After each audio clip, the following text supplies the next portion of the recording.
Welcome to the Huddle Sports Network, where we're breaking boundaries and redefining podcasting. Broadcasting live on 6 different platforms, we're bringing you the latest in sports like never before. Imagine tuning into real-time discussions, expert analyses, and fan interactions all at your fingertips. Each platform offers a unique experience, whether you're on YouTube, Facebook, or Twitch. We're not just sharing stories, we're creating a community of passionate sports enthusiasts. Join us as we dive deep into the evolution of podcasting, where every episode is a chance to engage, debate, and celebrate the world of sports. This is where your voice matters and the game never stops. Welcome to the Huddle Sports Network, where we're breaking boundaries and redefining podcasting. Broadcasting live on 6 different platforms, we're bringing you the latest in sports like never before, where sports passion meets podcasting brilliance. I'm Mike, the Bear fan, and alongside Bill, the Packer fan, and our buddy Ken Catalone, we're bringing you an incredible lineup of 38 diverse podcasters. Each one brings their unique flavor to the table, covering everything from game analysis to behind-the-scenes stories. Imagine diving deep into the minds of experts who live and breathe football, sharing insights that you won't find anywhere else. Good evening, everybody, and welcome to WCFL DolFans Talk. Hope everyone's having a wonderful night. It's a overcast, miserable, rainy day here in Brooksville, Florida. Today's our positive and negative day, so let's go ahead and meanwhile bring on our co-hosts. Mr. Dolphin Winters, what's up? Going on, y'all? Listen, man, good afternoon to you and good afternoon to all that's watching.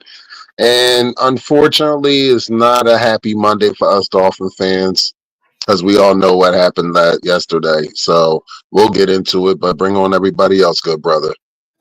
Mr. Johnny O, our middle-aged wonder. What's up, gents? Good to see you. What's going on, Johnny L? Unfortunately, our season's over. We just got playoffs now and see what happens for the next 3-4 weeks for the Super Bowl and wait till next year. Absolutely. Next, we have on our rookie newbie, Derek Simmons. Hey, guys, fins up. Hey, Fins sorry. up, It was a rough end of the year, but hey, fins up. Fins for life. That's all that matters. First thing I'm going to start off with positive is, hey, Richmond Webb, let's get him in. Let's start fresh over this season, and let's keep pushing.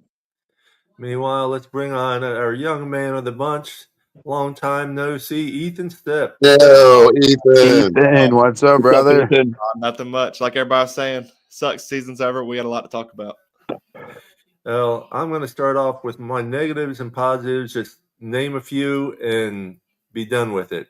Positive was Washington and a Chan, Steeler, Campbell, Brooks, and Chop. My biggest negative was McDaniels. Forgot one, Dotson. Dotson was Dotson too. Dotson's not a negative; he's a positive. My negative of the whole game was McDaniels. The screen after screen after screen, the lefts and rights, the east and west instead of north and south was ridiculous. I'm leaving it at that. Well, I'm like this, gentlemen. I mean, this is the deal. We knew, and I kind of said this on previous podcasts that I've been on, and I've clearly said this, that the Jets would have this game circled to sit there and say, hey, listen, they got to come to our house in the last game of the season where it's below 40 degrees. And at first, when I started watching this game, it really showed that we had opportunities to score, and we could not get the ball in the end zone. And we took 2 field goals that made it 6-0. Yep. When you continue to sit there and let a team, it doesn't matter if it's Jets, it doesn't matter who it is. If you continuously let a team hang around and get their rhythm and bearings together, then guess what? You are going to get what we got this past Sunday. It was a great play by Dotson in the beginning of the game. Achan ran the ball very efficiently. Huntley played a very fairly good game, and I'm not even mad at him. But what I will say is this. We have some soul searching to do on the off season. And I'm not going to go too deep because I want everybody else to be able to talk. But right back to the drawing board, gentlemen. That's just how I look at it. Yeah. We don't need you to go too deep, winners, because when you get going, it could take up a whole hour. You damn right. Johnny O? Positives being able to hang out with the fans at the tailgate, seeing a lot of the people. Got lucky and got 50 club bracelets and was able to hang out in there and have food and sit right behind or stand behind our secondary bench. Was able to see Holland and Ramsey and Cater right in front of us the entire game. You had to watch the TV because you couldn't see the game because they're, the entire team's in front of you. We could have gone to our seats, but we decided we were going to stay there. Negatives, I can tell you when the scoreboard flashed 14-0 Denver, you watched the entire secondary bench, just their shoulders drop, their heads drop, and you were like, yeah, this game's over now. And we were still obviously in the game, but you could tell they just, at that point, they were like, no, we got nothing to play for. We don't care.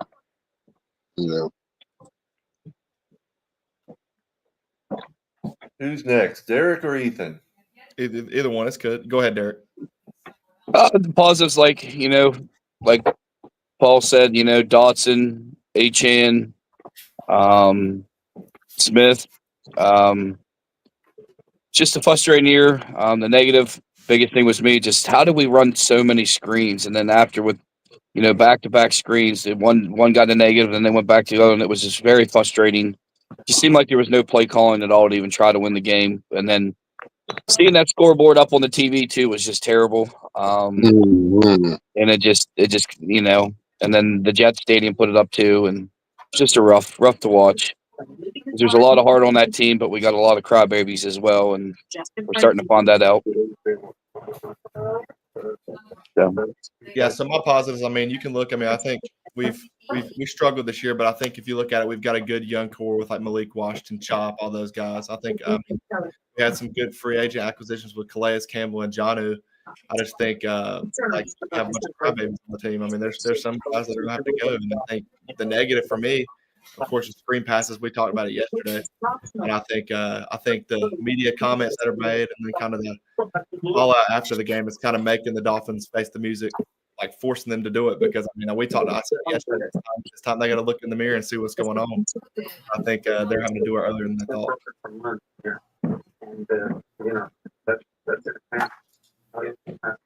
Okay. What about the talk of? Let's bring up the fact that Hill wants out, and of course, then the biggest, which those were Hill's own words. I'll go first real quick, and I'll let everybody else speak on it because I really want to make this short and sweet because I don't want to make this whole show about Tyreek Hill because we got other fish to fry on this show. Oh, yeah. If he doesn't want to be here, and I understand you were frustrated how we lost, you're frustrated how you wasn't targeted, you were frustrated like everybody else in that locker room. And I understand that we all get, and I'm not making excuses for this man when I'm saying this. We all sit there and get upset when we're in the heat of the moment in the battle. But my whole thing is, bro, you've been flirting off and on all season saying things encryptedly, saying that you really kind of don't want to be here. You do want to be here. If you want to go somewhere else, I'm happy for your services. But if you don't want to be here anymore, then go to a team that's going to sit there and fit you suit instead of doing that to our fan base and just sitting there to the teammates that you had. So at the end of the day, dude, if you want to go Miami, listen, you're going to have to figure out that money that you gave him because you gave him a $90-something million contract just this past summer. Dude, you reconstructed this contract, so I don't know how that's going to work out, whatever. But if that man wants to get traded, see what type of deal you can get where you can get some picks for him and make sure you can get picks that's going to be able to pick or trade that somebody's going to come in right from the door and be an impact player with this system. So if he wants to be traded, if he's going to talk to McDaniel after his comments, maybe today or whatever, and see what they want to do. If you don't want to be here, bro, then you know what? Listen, Tyreek, you're not bigger than the Miami Dolphins. The Miami Dolphins will be the Miami Dolphins. You are a player on the Miami Dolphins. You are not the whole team. My take on that is a lot of this is being taken out of context. I read quite a bit on it today, and one of the articles was they had approached Tyreek like 4 or 5 times and asked him to come talk to the press, and he said he didn't want to. He didn't want to say anything that he was going to have to retract later or backtrack on or explain, and they kept bugging him, and finally he got up there and, he started off fairly well, and then he went into, I got to take care of my family and my career, and the door's open, and, he did not want to be in that position in the first place. So, they forced him to talk to the media. He said what he said. Give him a few days, give him a week, let him sit down and talk to the owner, the GM, the coach. I personally don't think he's going anywhere. I don't know of a lot of teams. There are teams that have some cap space, Washington, Chargers, Baltimore, but are they going to pick up that contract just for a receiver? And, does he really want to leave? I don't think so. I think it was just heat of the moment, being pissed after the game, not being targeted, not being used. First time in his career, he didn't reach 1,000 yards. And he knows it's because of the play calling and things not being changed. So yeah, he was heated. Same thing. There's a report today. Ramsey wants to leave. Calais Campbell's interview said he hasn't decided. He's going to take some time and go through his process, and then he'll decide. But they're already reporting it's his last game. I don't listen to a lot of this media because my saying, let's wait and see. So give it a little time and we'll see what happens. True.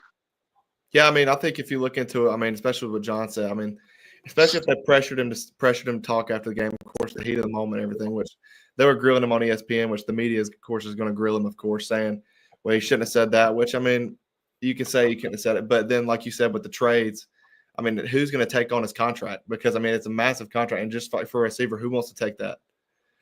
Just for he's going to be 30 next year? They might be 30 actually. So it's like, do you really want to take that contract for a 30, 31-year-old receiver? I think I'd take my chances in the draft or picking up somebody in free agency rather than trading. And the other thing I forgot to say, and everybody wants to bitch about Tyreek. Listen, that guy could have been out 6 weeks with his hand and had surgery and not played at all. He played the entire season with a bum hand, wrist, whatever it is, and gutted it out. And yeah, he dropped some passes and things like that, but he didn't opt for surgery back in September when it got hurt evidently in preseason, and he could have been out the first 6-8 weeks, whatever, just rehabbing it before he even came back. So be thankful that we did have him for what we had. Mm-hmm. Yeah, definitely with, because he's due $26 million next year, and then this is one of his worst years that he's ever had. He had a lot of drop passes. The fan base was on him really, really hard about it. Yeah, I think the heat of the moment, I read an article there from Omar Kelly that they pretty much kind of forced him to ask him multiple times, and then he made a whole spew about him. He's got a lot of heart, but when he's used to winning, and when you don't win, he's somewhat of a sore loser, like it wrote on there. But it's frustrating to see. But I don't think he's going anywhere. I think he really does like it in Miami, but we got to change the play calling a little bit. But I think he is getting older, and you got Washington that looked really good yesterday. It's got a lot of speed, and and I think he's nervous. He's getting older, and he's probably not the fastest guy in the NFL no more. And every year they're getting bigger, faster, stronger. And then the same thing with like Ramsey. I seen a post of that about wanting to go. You don't want to be there, just go. It's crazy. You wanted us to pay you the money. You can go, but give us back our money. The same way with like Tyreek, they were saying that he technically quit on the team. If that's the case, they could actually pull back his money, and he could actually owe back some of the guaranteed money, and they could take money from his guaranteed next year.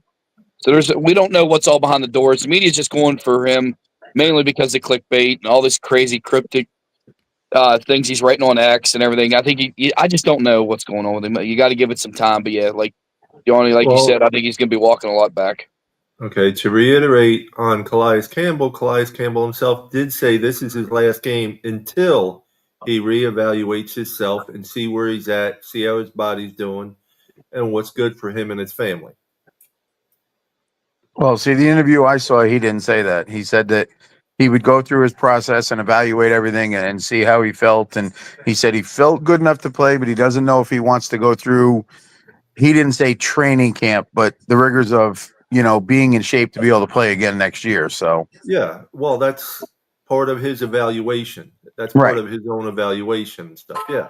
and I understand. And let me tell you, we were sitting right behind the defense's bench, and we got to watch Calais walk up and down and talk to everybody and high five them and give them hugs. And, and I'm sitting there thinking, damn, this is his last game.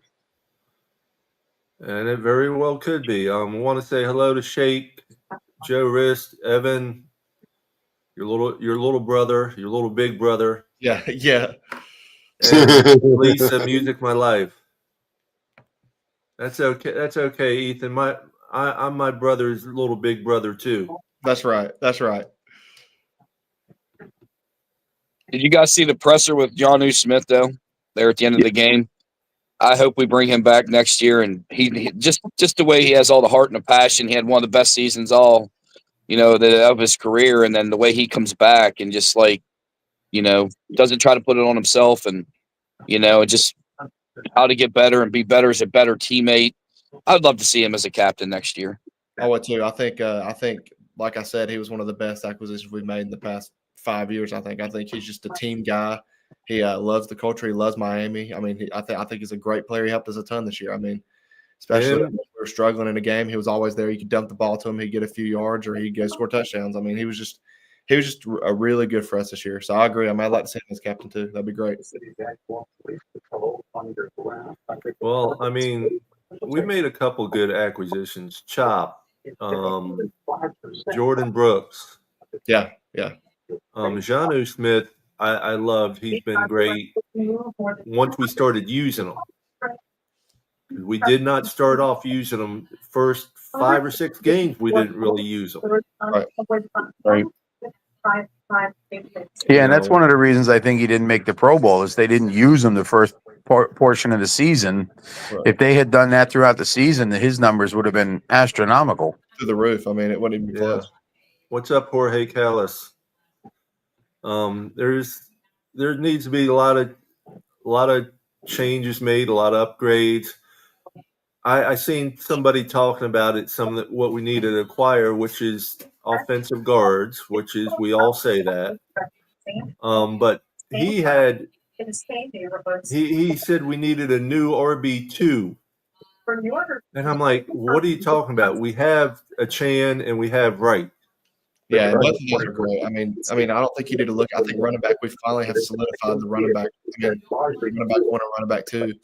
I like you said, Paul. I think guard is the biggest thing we need to look at because and then of course he was saying wide receiver 3. He was saying 1 and 3 and possibly even 2. It's like he was just going off the wall on things. It's like, why don't you just replace the whole team in the way you're talking? Right. Yeah, he's definitely confused. He's definitely confused, Well, that sounds like he wants to replace the whole team. He's just writing it in a different fashion. Yeah. Right. Just trying to make it look a little different. But I was impressed with the way the commentators last night on what the channel I was watching had actually looked at Jordan Brooks as comparing him to Zach Thomas. I wouldn't make that comparison yet, but I can see it. Oh yeah, he was really good. He was one that really shocked me. I wasn't really prepared to see him do as much as he did, and I thought he outperformed what I thought he was going to do. Oh yeah, fantastic. Dodson is a ball hog. Dodson, 2 interceptions, 2 straight games. An interception in both games, very impressive, and he has an eye for the football, and that's something they could build right off of going into the next season with him. And I believe we picked him late, right? Say again. We definitely got our linebackers. At least 2 of them. After we kept long, we picked Dotson up, right? So, this team's going to look completely different. It really is, It's just the nature of the beast and the nature of the business. And we're probably not going to have Mostert next season. We might not have Armstead next season. We might not have a few players next. Poyer's not going to be here next season. We got to, like Johnny. I don't see Poyer or Holland being here next season. Not at all. Which actually, if you look at it, Holland, it was a contract year for him, and he didn't perform as much as everybody thought he would. So you might be able to get him back on a cheaper deal. That's just we'll just see how the cards fall. I don't know. He ain't gonna come back on a cheaper deal. He wants money. Yeah, he wants paid. I say Well, replace him with the safety out of Georgia. Well, if he goes out and checks free agency and nobody's offering, maybe you can pick him up on the cheap. But after this year, I mean, listen, I love the kid. I very impressed his first 3 years, how he got better and better and made plays and was a ball hawk. And this year, he seemed to have alligator arms on everything. Yep. Yeah. And Poyer can walk that. Goodbye. My only request, and I know they're not listening, Miami, if you go out and sign a free agency safety, do not do it from the AFC East. Go elsewhere. I still think we should have got Justin Simmons when we had the opportunity, and we didn't. Amen. That guy was a ball hawk. He was like a lot younger Poyer. Now, Johnny, to go back to, I would say maybe if there is somebody from the East that we would take, but I would want to look at it. DJ Reed has been balling out for the last 2-3 years. Yeah, but the problem is once they come from another team in the East, it's like Poyer seemed at time to be still playing for Buffalo. Right.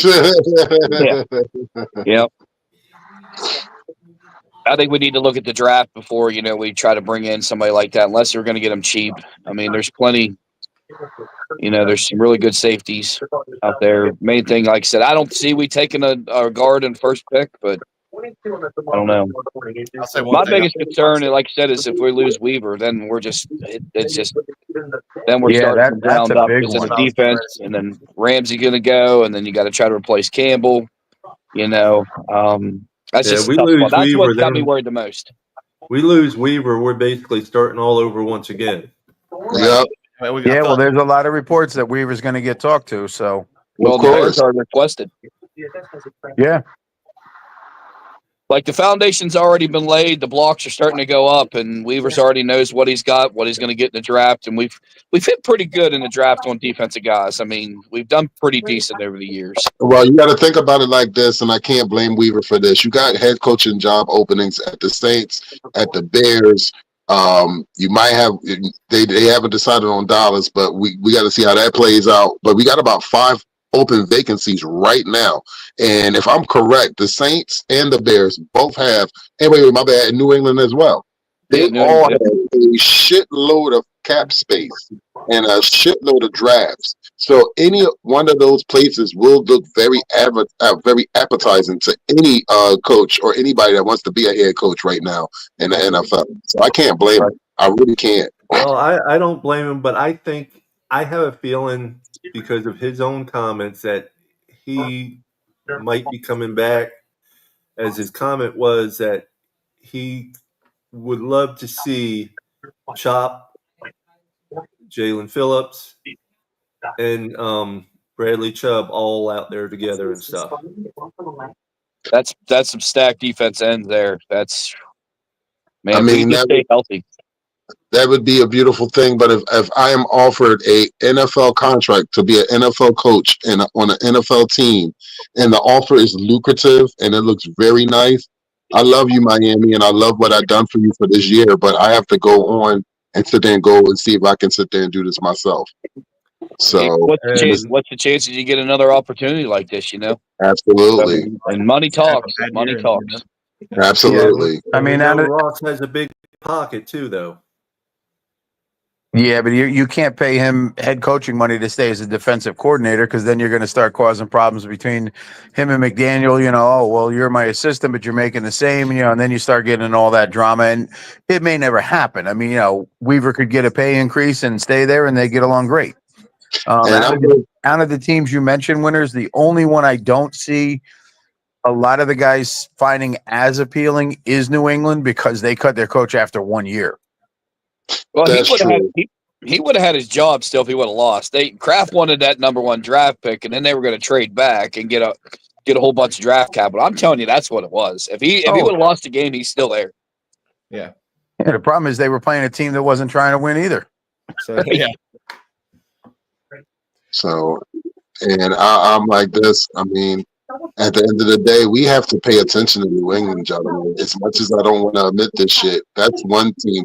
They're going to be right back to the prominence with the draft picks that they have They have over $130 million to spend. They have a head coaching vacancy that looks very appetizing with this young Bourmain as the quarterback for them. So we cannot sleep. And they have a top 5 draft pick on top of it. That's a little scary. So they can be right back. They can be right back because they have pieces in place. They don't have a bad defense. And that young boy can sling the rock. I'm telling you. I don't want to sit there and be like, we're the third place Dolphins next season. I really don't. Yeah, Drake may can throw. He's Yes, he definitely got an arm. I'll tell you right now, if McDaniels doesn't turn over the play calling, we will be third place Dolphins next year. If not last. Yeah. It won't last because I mean And then- you still gotta beat Buffalo. You have to beat Buffalo. You haven't beaten Buffalo yet.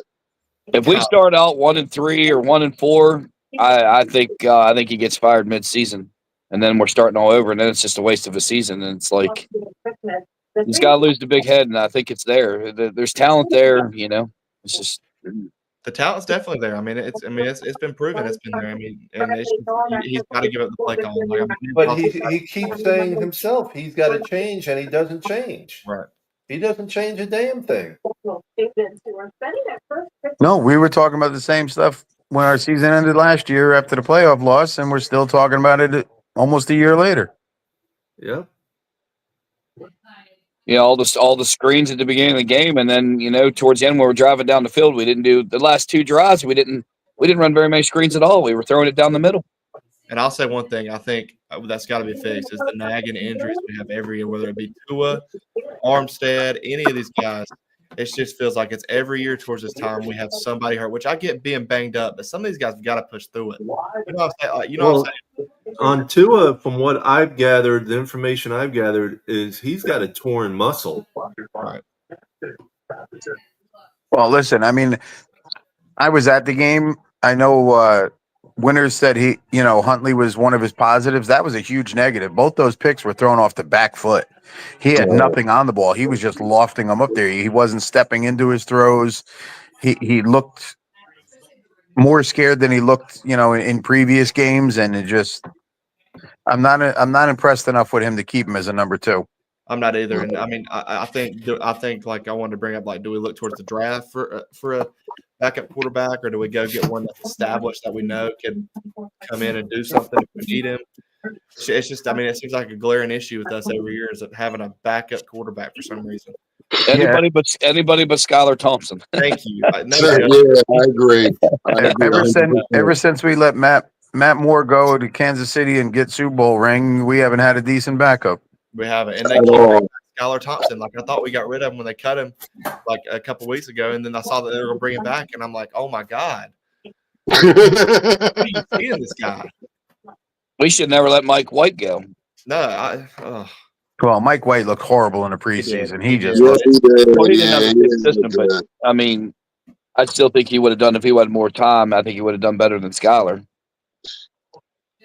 But I just want to see. I see a lot of posts back there. Like, man, I wish we could see Tua, the thick Tua back again, the fatty Tua. I'm like, hey, he took hits and he was strong. He needs to bulk up again, not try to get so skinny again. I'd like to see him just be a little thicker and not try to lose so much weight. Because if you notice from last year to this year, 23 season to this year, he's definitely a lot smaller. I agree. And I told my brother that yesterday. I was like, why did he cut? I mean, he stayed healthy a whole season. I thought he looked great. I mean, and then he cut that weight and he's back hurt again. And I'm like, he's got to keep that weight on. It's almost looked like to me, like, did he go vegan or something? Like, did he stop eating red meat or something? Like, because he lost a lot of mass. Right. When you lose your mass like that, you lose that much, your body can't handle all the what they're going through. Well, that's why your bigger quarterbacks are your ones that are, a Josh Allen, a Lamar Jackson. These guys take hits and they just get up. And they're just beasts.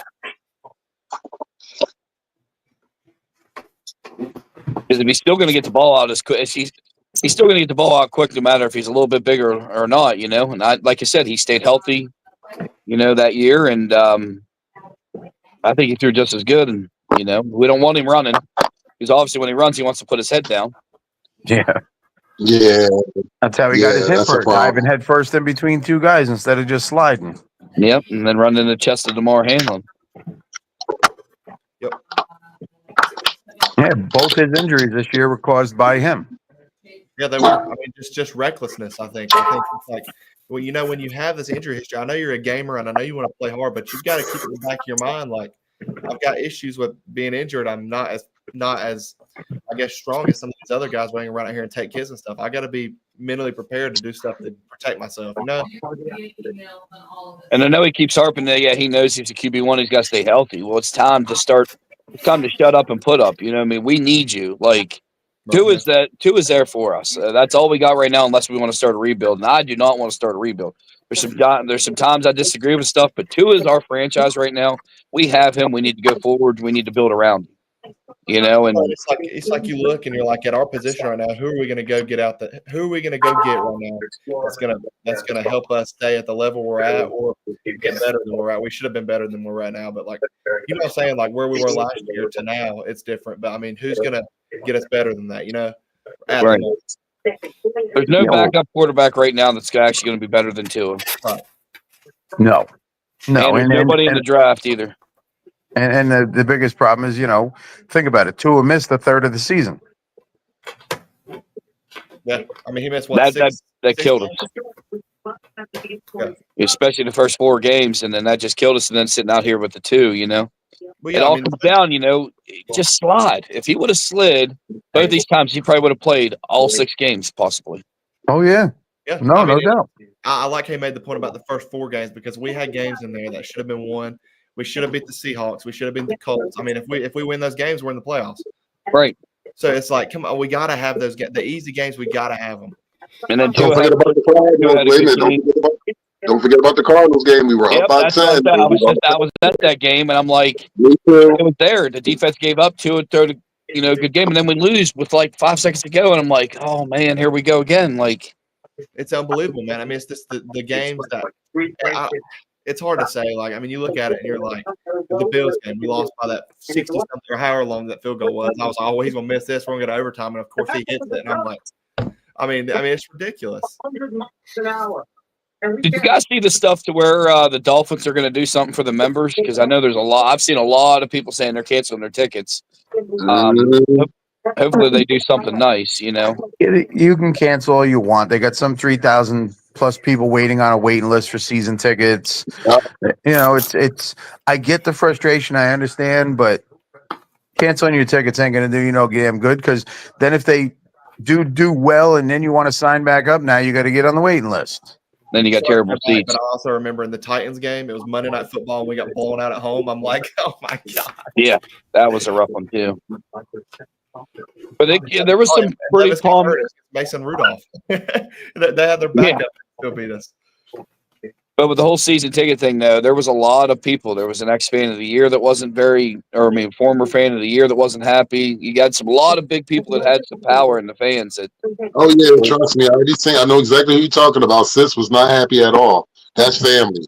So, yeah, I know exactly who you're talking about. Yeah, Ali Goodman is a great friend of mine. She's family, and she is definitely not happy about it. And she has everything because she's one of those diehard fans that are, I mean, when I say thick and thin 24/7, she lives and eats and sleeps it. So I understand her frustration, like a lot of the fans out there. Now I can't speak as a season ticket holder. I got 2 men on here that are season ticket holders, and I know they're frustrated. I understand different things like that, but I can't speak for them. Listen, I love my team too much to give up my ticket. I'll still be flying down there for every home game. Yeah, it's frustrating, but at the end of the day, to me, I love the Dolphins, but our community is even better.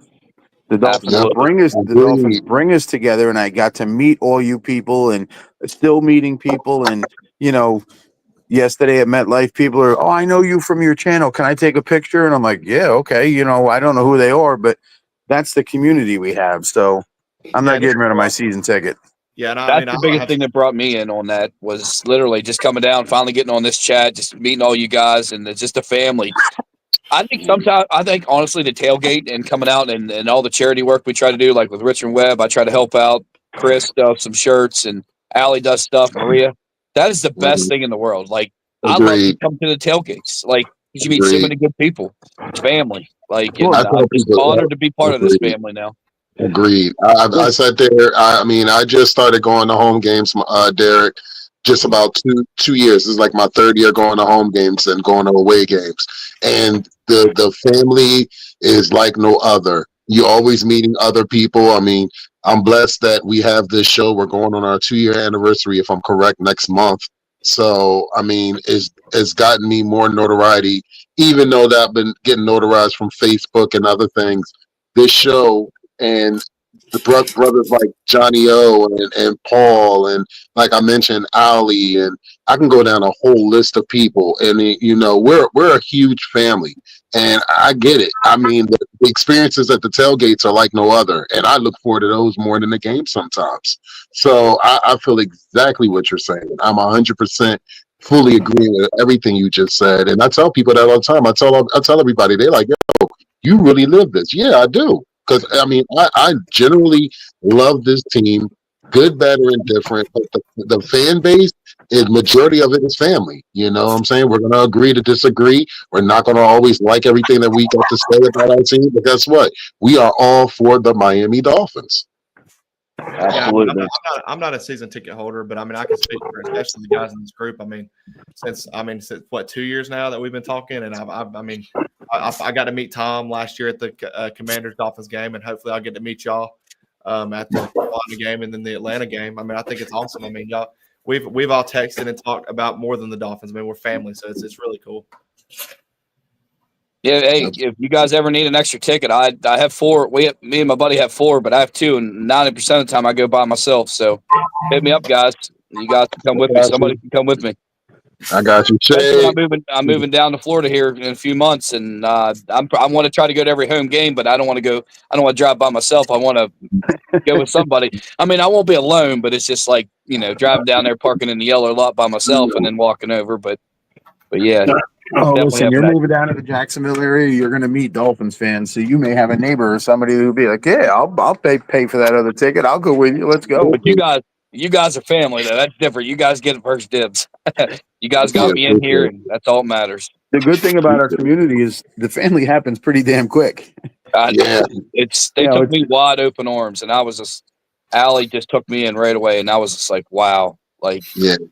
Came to the first one, and now I don't want to stop coming. Win or lose, it's like we need a big tailgate party afterwards. Win or lose.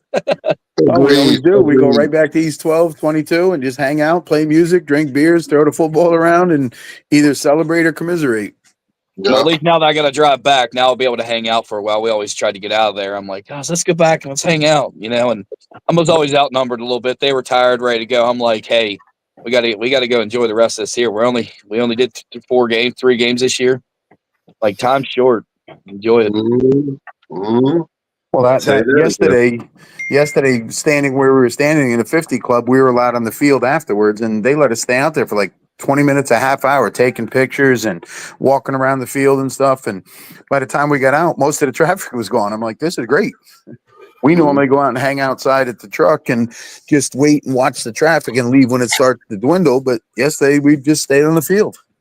Right. That would be my next dream. My next dream is to get on the field pregame or after the game. I've never done it, and I got to do the American flag, and that was one of the coolest things I ever got to do. Yes, sir. I agree. Yeah.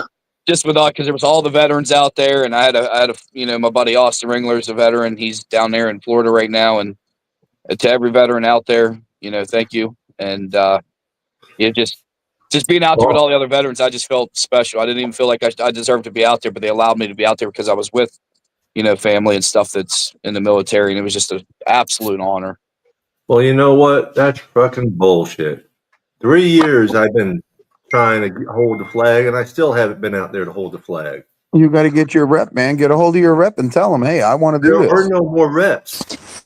Oh, no? No. Tom, what's up, man? You call it. What's up, Tom? What's up, Tom? You call up and you get whoever you get. You don't have a personal rep anymore. No, that sucks. Hashtag get Paul on the field for 2024 season. Yeah, for real. Let's push. Let's make it happen. What he does for everything, let's make the push. I mean, I want to do tonight. I want to do the tunnel experience, and Tom's done the tunnel experience. It was pretty neat. I don't know. Like I said, I got shocked when I got down there. I didn't have any idea what was happening. But let's get the push for you, Paul. You deserve it. How you doing, Tom? I'm good. Just chilling. Started snowing again in Jersey. Woohoo. Yeah, you look like it's a little chilly there. A little bit. A little bit of Tom, snow. listen, Tom had a good day yesterday. He got some signatures and some other stuff. So Yeah, can't complain too much. Did pretty damn good. Finally was able to finish the Ramsey canvas. Got the one with Armstead done, me and him. Got a Waddle glove after the game. Talked to Sealer like 7 different times throughout the trip. Same with Campbell. You could tell he was kind of just done. His actions on the sidelines as well as after. He kind of was just like holding back the tears the whole time, coming to the realization that the show's over. What do you think? You think Campbell might make another year at it, or? Nah, he's done.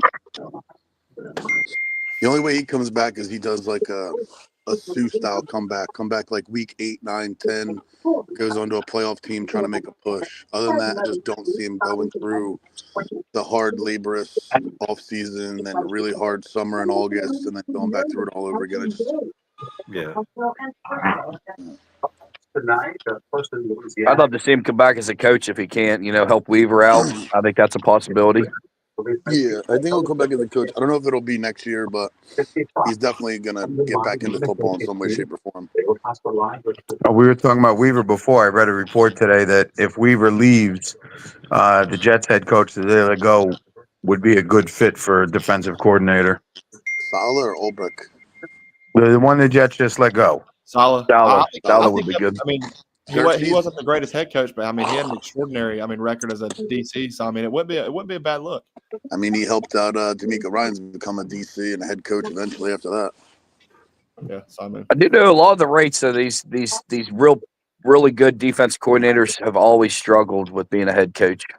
If you look at the results, a lot of stuff, it's sad not to being say. able to put somebody next to them. Like they put them up there and then they expect them to figure it all out. And they don't have anybody good to like give them any guidance. It's either it's all defensive side or all offensive side. And the other side struggles mightily, and then the team falls apart. And fingers getting pointed everywhere. You need that help, or you need a hybrid, somebody that kind of has a little bit of experience, or both somebody to mentor. Real quick, I want to fill you in, Tom. I know Steve is listening. Right, Ethan. Say what? Your dad's listening, right? Oh yeah, my dad's listening. Yeah. Yeah. So, Dad, we're having a meet and greet at your house next year at the North Carolina game. Perfect. You're supplying all the food and drinks, Dad. I'll reserve 1 bottle of Jameson, 1 bottle of Chica Cheetah, please. Yeah, and you know what's going to pop up in the next comment? His Venmo. No problem. Have him waiting for me. Oh man, I mean, look, there's only really we'll all be willing to donate. There's only a couple directions this team can actually go. It's what kind of a lot of us have been saying that we're going to run it back. We're going to run it back. Tyreek yesterday shouldn't have said anything. I kind of like Omar's take on. He really got pushed into it. Like emotions are high. But again, you just can't say that shit, Tyreek, regardless. Ramsey, if he wants out, they both are not going anywhere unless someone's taking a lot of this money. Because regardless if we trade them, the contract goes, but the dead money on the salary cap does not go. We're eating $29 million to trade Tyreek next year, or we cut him and we eat 60. It doesn't make any sense. You're not going to get a return on investment. You traded 5 picks. You're not going to get 5 picks back. You might not even get a first at this point. No, the best you're going to do for Tyreek is a 2nd and 3rd or 2nd and 4th. It's not worth it, right? I mean, for everyone saying blow it up, it's Greer's fault, it's this one's fault. Greer's only actually made decisions for the last 7 years. 2018 was the year he finally was able to make decisions because Tannenbaum was still around over his shoulder doing what he wanted. And he was so tight with Ross that he had no choice. You either blow it all up and we suffer through 2, 3, 4 win seasons to get high draft picks and then restart. We're looking at a 6 to 10 year rebuild again. And we're all pissed. We're all frustrated. It's been 25 years, but we've never actually had that turnover. We've Band-Aid fixed it every single year. And at this point, the nucleus is locked up. You might as well focus on the things you haven't focused on, a la interior offensive line. Your number one thing should be re-signing Jonnu Smith, Terrell Dodson, and Jordan Brooks. From there, you can go after Absolutely. Trey Smith. You can go Trey Smith, the guard from the Chiefs, because they're not going to be able to pay him. And then you draft a guard. You draft a viable backup quarterback because everybody was blowing Snoop like he was the next coming of Jesus Christ. He played the Browns. We told you to pump the brakes.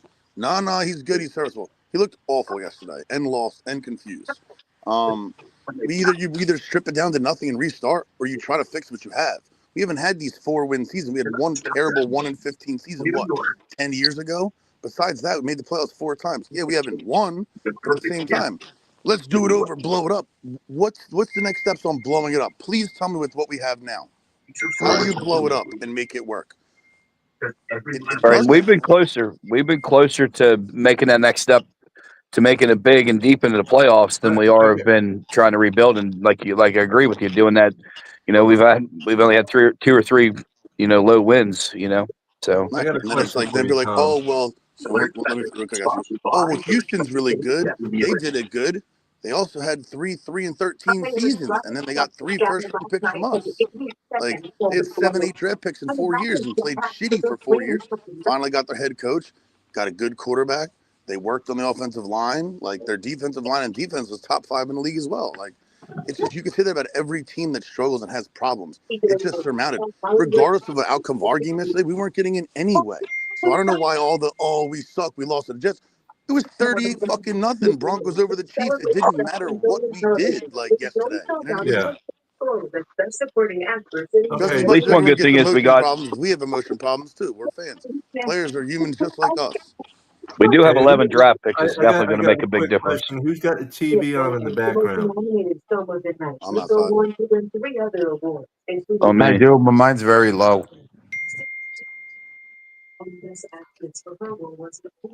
Yeah, I mean, that's just my piece on that. Like, you're gonna have a ton of different people thinking they're GMs and playing fucking Madden. Well, It's just not that easy with this team with what we have. going on that, Tom, if Greer decides to retire, who is your pick for GM? Riddick has been my pick for years, but it's gonna be hard getting him Absolutely. out of that box unless it's the place he wants to go. There's only 3 places I can see Riddick going: be Miami, the Jets, or the Niners, or the Lions. I guess those are the 4 spots. Like he'd be perfect in any of those 4 spots. He really likes those 4 spots, and no one's gonna give up those spots at this point for him to get in. But with Now, Ross putting out that statement, I don't think Greer goes now. I think this is his No. last year, and then I think he's finding a replacement under wraps that we're probably not going to know about until the end of next season. Right. If we suck next year, McDaniel can get fired. He doesn't care about eating a year or 2 of a contract. He's not going to eat 3 years of a deal that you just extended. And the excuse can be, well, you didn't have pieces for 6 to 8 games, whether it be Tua, whether it be Phillips, Chubb the Derek, whole if your year. TV's on, can you mute it, please? It's not. It's off. Okay, then I guess we're hearing John's.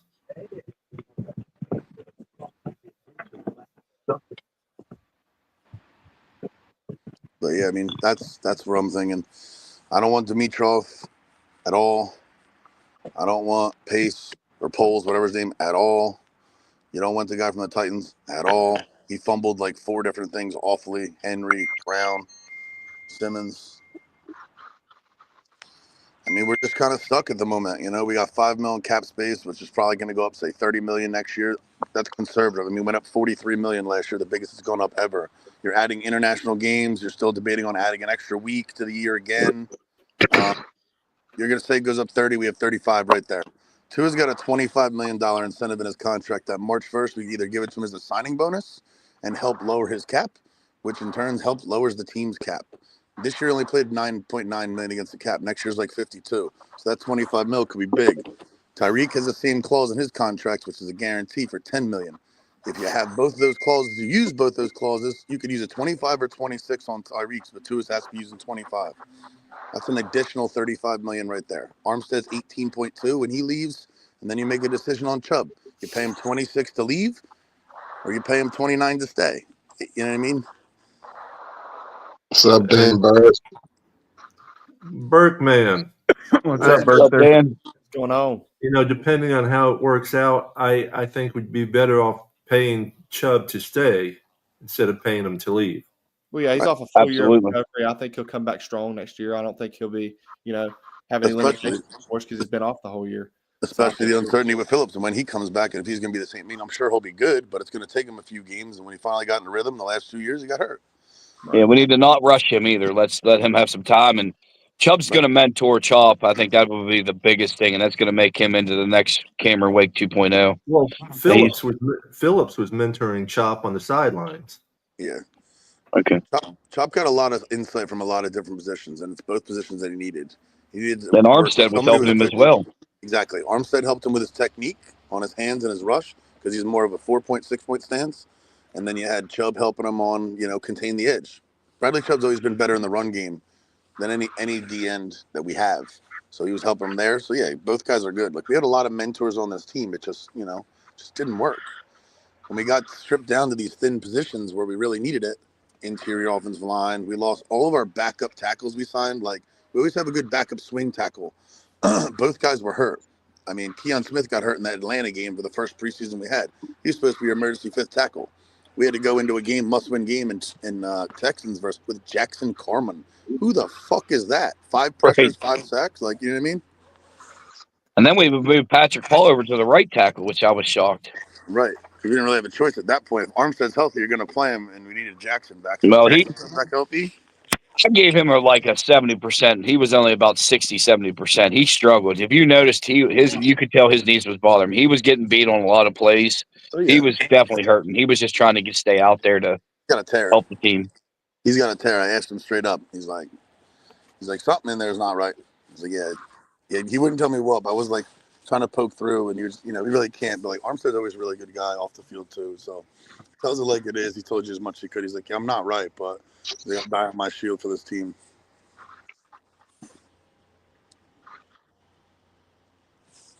Yeah, I mean that's where we're at. We need a safety.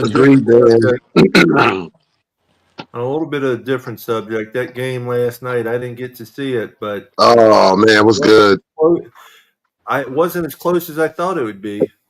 It was close to a point, and then there was a couple of turning points in that game. And what happened was the turning point was the Detroit defense holding Minnesota out of the end zone on about 6 or 7 attempts.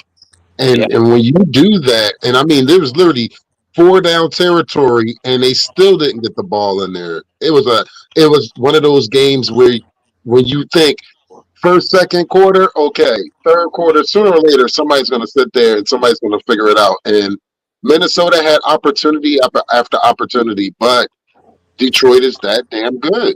And then there was that cornerback that played against Justin Jeffries in college. Man, he gave Justin Jeffries all he could handle last night, and he got the ball. I don't remember his name, but he got a game ball.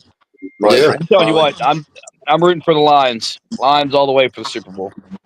That'd be cool. I'll sit and watch. I'm always going to be a Dolphins fan. I'll just sit and watch.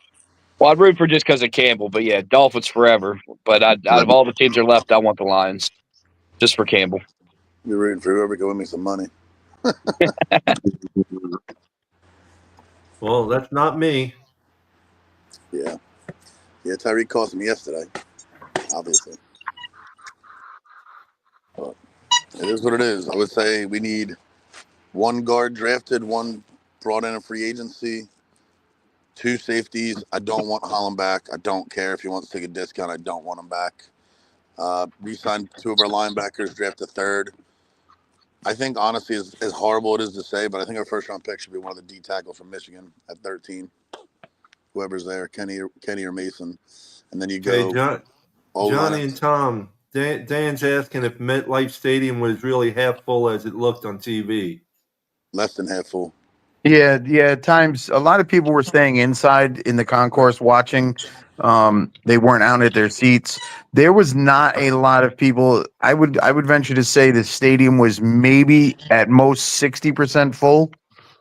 Parking lots were empty. There was not a lot of people there. You could walk through the concourse, no problem, and get around. Yeah, it definitely was empty. Deck was empty too. Upper Deck literally had you could count the amount of fans. Yeah, and they were selling those tickets for like $10. I know. Wow. And still couldn't get rid of them. Yeah. And the thing is, I had a lot of people call me to try to get physical ticket stubs because they wouldn't even give them out because it was 500 passes touchdown for Rodgers yesterday. So those tickets, if anybody had club or suite tickets, those shits are going for $500, $600, $700 right now because they wanted the tickets, and they stopped doing ticket stubs like 5-6 years ago. But some places you can rarely get them if you're in like an expensive seat. Does Rodgers come back next year to another team? No, I think he's done. I think he's done. Yeah, I mean they're paying him $51 million next year. I kind of hope that he does come back to them at least, but I doubt it. Garrett's probably Whether he plays or not, he's getting paid. Yeah, because the first year they signed him, he had still had the rest of that big deal he signed with Green Bay, and of the remaining money on his deal, he had $140 million. He deferred 50 or like took it in a signing bonus and then deferred it to his third year, which is the team option if they wanted to keep him or not. So when they didn't have insurance on the first year, they paid $70 million for 4 plays, and then this year they paid him 27 or something like that, and have $50 million to pay him left of the deal, which was deferred to next year. I know one thing. If I need to know cap stuff or contract information, I know where to come to now, man. I'm telling you what. Tom's the man with it. You, Ethan, are great, and Tom's, man, you guys are on the ball. Like I thought I was a diehard fan, but you guys are like on a whole nother level. I'm like, damn. No, Tom's brain is a steel trap when it comes to any contracts, players, and it's not just football. It's baseball, it's basketball. I mean, he'll tell you ask him an NBA team, and he'll tell you the damn roster. Yeah. I'm gonna put that in the back of my mind. If I ever need a contract, and then I'm in the middle of a bet for something, I'm coming to Tom. I'm sick. Because he ain't wrong. I can help a lot of people. I just somehow can't help myself. So I like to take the underdog or a last second something different that no one does, and I'm like, why did I just not do what I said I was gonna do every time? Yeah, I always lose gambling. I don't want to give it away anymore. It just sucks. Like as much as we hate this fucking team, like, and we see all the deficiencies and problems with the team, like. We're gonna be here tomorrow for all these other people. Like, I'm fucking done. I'm selling my season tickets and throwing my shit away. Like, cool. Like, it's not an airport. We don't need you to say bye. And this team's gonna have enough people either working for it, signing up to see it, or supporting it, regardless you like it or not. Like, I understand the frustration. We're all frustrated as hell. But you're blaming 25 years on the last 3. Yeah, and plus, if they want to give them up, that just gives me a better chance to move down. So, hey, I'm all for that. Up on the list. And if anybody wants to get rid of their gear, just message me. I'll give you my address. I'll pay for shipping. Right. Ship it to me. I'm in the 300 level. I want to come down. So, you let me know. Facts. I mean, it is what it is, you know? I mean, even the guys that work for the team are frustrated. If you heard Joe Rose earlier, he's going off. He's over it. At the end of the day, like, none of our voices actually matter. As sad as that is, and true it is, though. No, because if we don't pay to go there, somebody else will. Absolutely. 2 minutes left, guys. I mean, the loss sucked losing to the Jets, but we moved from 18 to 13, so that's a positive on the whole thing, especially knowing we weren't playing anyway. We weren't going to get in anyway. And we moved the Jets up a couple spots by letting them win. They had to go up a couple more. Yep. Right. So take the small wins where you can get them. At this point, Plus, we don't have to pay that guaranteed money, right? They got to pay guaranteed up or higher percentage of the pay of the 25 million or something like that in the top 10, right? Yeah, the pay scale, the first round picks are structured basically like how lottery is for basketball, like how the top 12 teams get in. There's like 10 to 12 slots for what their contract's going to be. Because remember, like Sam Bradford and Cam Newton, I think was the first one off the board that got screwed with it. But they were giving quarterbacks like whatever they wanted to negotiate type contracts for guaranteed. You were getting $52 million for Sam Bradford, and then he tore his knee again. That shit stopped. They were like, nope, we're doing scheduled structured, $35 million for number 1 overall pick. You go 5, 7 all the way through, and that's why you see the fifth year tender on these guys is always a certain amount slotted for the position, is based on their draft position and where that graduated step went for the salary scale of how they organize the first round pick money. So yeah, probably save this up. We gained. I mean, we had added a little bit of money, but not anything too crazy. Like Phillips is getting like $12 million next year on the 5th year option. But we shall see. That's what it is. We shall see. That's how I look at it. Yes, sir. We know it needs to get fixed. You know what I mean? We need a safety that's a ball hawk, a safety that's going to help in the run game. Maybe one more linebacker. Hopefully we can bring back at least 1, if not 2, the ones we had. At the end were good. D-tackle replaced Campbell, put somebody next to Sealer, who was absolutely fantastic this year. For everyone that was saying he's going to miss Wilkins and we need them both together, and Wilkins took a lot of the doubles, Zach shut all that shit up. He did. Yes. Double digit he did. sacks. And he's not a guy that went from Clemson in a D1 blue blood school. He's from Ferris State and worked his ass off to get where he's at today. Cut 4 times. Like, those are guys that are good for the team. Hopefully our DNs come back healthy. We figure out the situation with our corner, who might also be upset, who's getting $25 million next year. He ain't going anywhere either. And who knows what happens with our disgruntled receiver. It's the first time we missed the playoffs. He's going to be emotional. But if anybody fucked up, Tyreek, it's you. You chose the money over a team that had the pieces to win again. And you watch your boys get 2 chips while you had the best seasons of your life.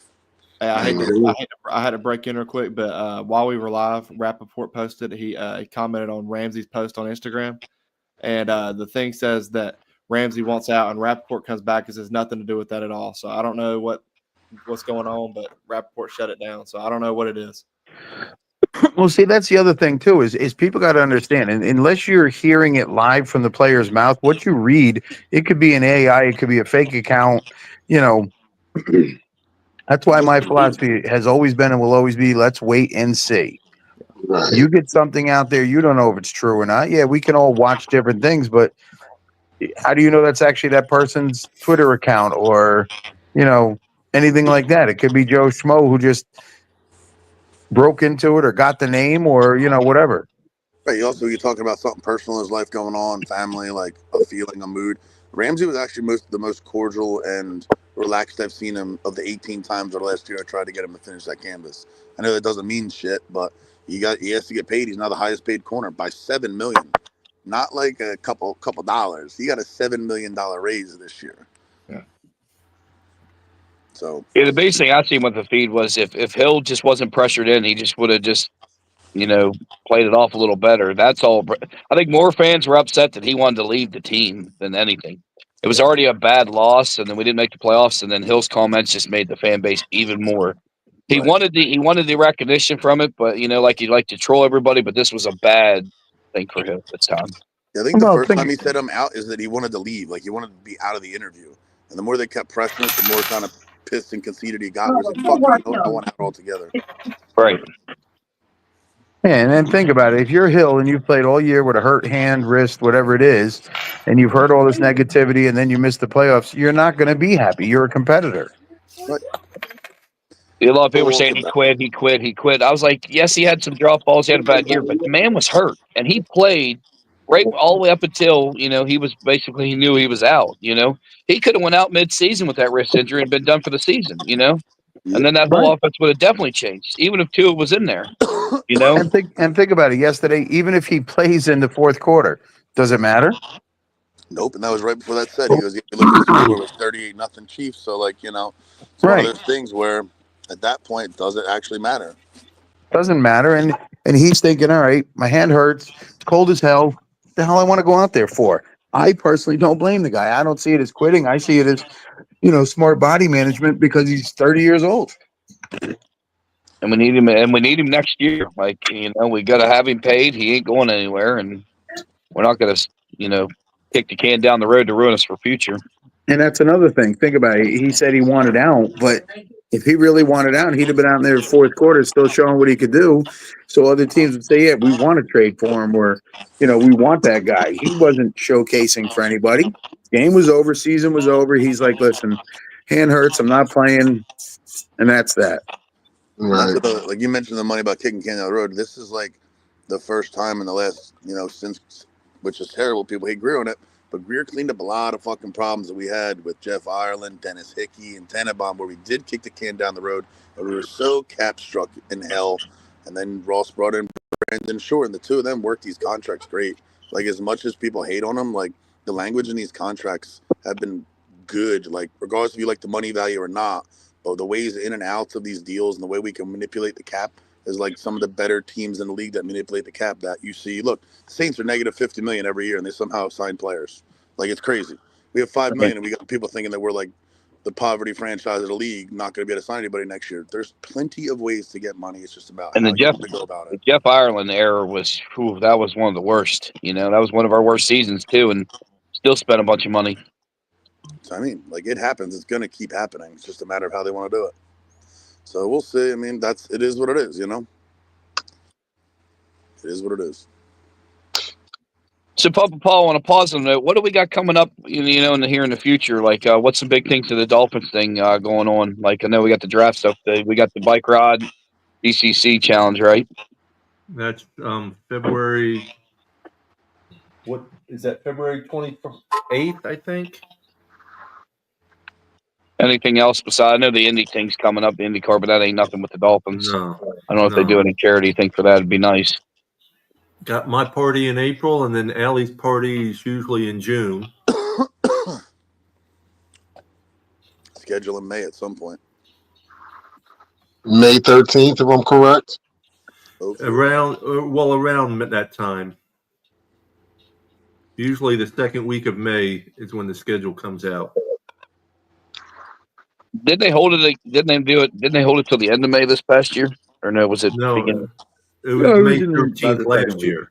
They backed it up a week. It was supposed to be like that first week, and they backed it up to the second week. Yeah, it was supposed to be like the 5th or something. They moved it to the 12th or something like that. But it was actually the 13th. Okay, so yeah, whatever. They made like a prime time show out of it and everything. All about money. It's all about the money. If they can make money doing anything, they're going to do it. That's the thing. I get frustrated with these international games. We have to pay for that at the home game. Everything goes up, and then we still lose it. And then you can't even get a deal to even have it secure your ticket to go over to the international. That's frustrating. I mean, the thing that helps you on this one, at least you still have 8 home games even with them taking one. Yes. I mean, you know what's going to happen. The international game is going to keep expanding. They're going to try to do games in Seoul, South Korea. They're going to try to do games in South Africa. And they're going to try to do games in New Zealand and Australia. And they're going to be announced this year after they officially announce the dates for the international series. They're going to announce that the plan for 26 is Australia, New Zealand. They're going to try to get Paris, obviously. The game in Berlin again.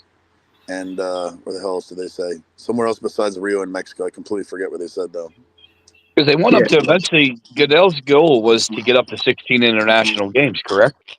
Yeah, we're like. So if that's the case, pretty much every 9th home game that somebody has, they're going to take it from you.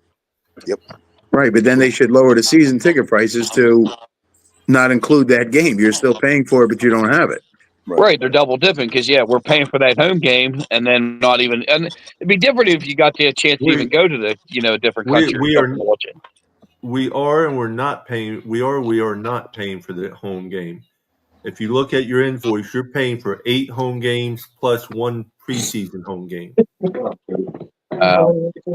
So this year we would have had 9 home games. Our 9th home game is going to be an international game. Dates work out. I'm definitely doing that one.